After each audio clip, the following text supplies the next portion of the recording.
নমস্কার, কেমন আছেন সবাই? আর কে বং কিচেনে আপনাদের স্বাগত জানাই।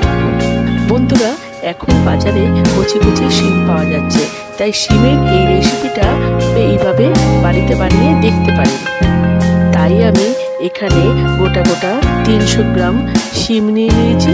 শিমগুলোকে ঠিক এইভাবে আঁশগুলোকে ছাড়িয়ে নিতে হবে। এরপর গ্যাসে একটা কড়াই বসিয়ে দিয়েছি। কড়াইয়ে 2 থেকে 3 চামচ সর্ষে তেল দিয়ে দিলাম। তেলটা গরম হয়ে গেলে 1 চামচ কালো জিরে দিয়ে দিলাম, আর দিলাম কয়েকটা গ্রেট করা রসুন, আর দিয়ে দিলাম 3 থেকে 4টে লঙ্কা কুচি। ঝালটা আপনাদের পছন্দ মতো দিয়ে দেবেন। এরপর মশলাটাকে ভালোভাবে ভাজতে হবে। এরপর শিমগুলোকে আমি ঠিক এইভাবে ছোট ছোট করে কেটে নিয়ে ভালোভাবে ধুয়ে নিয়েছি।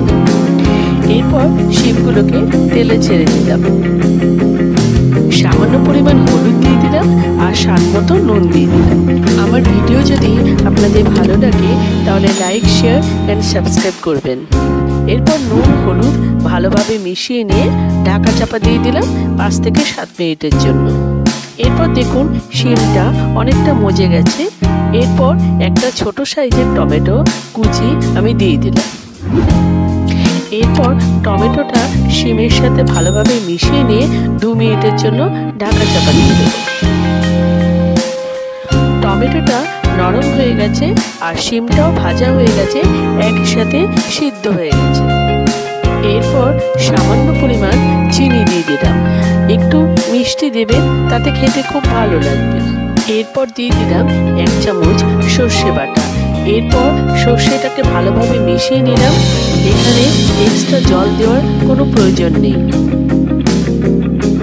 এরপর আরও 5 মিনিটের জন্য রান্না করে নিতে হবে।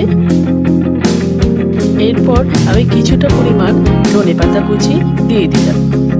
বন্ধুরা, শীতকালে একবার এইভাবে খেয়ে দেখুন, আশা করি বাড়ির সবার ভালো লাগবে। তাহলে আজকে ভিডিওটা শেষ করছি। পরবর্তী আরেকটা ভিডিওতে দেখা হবে।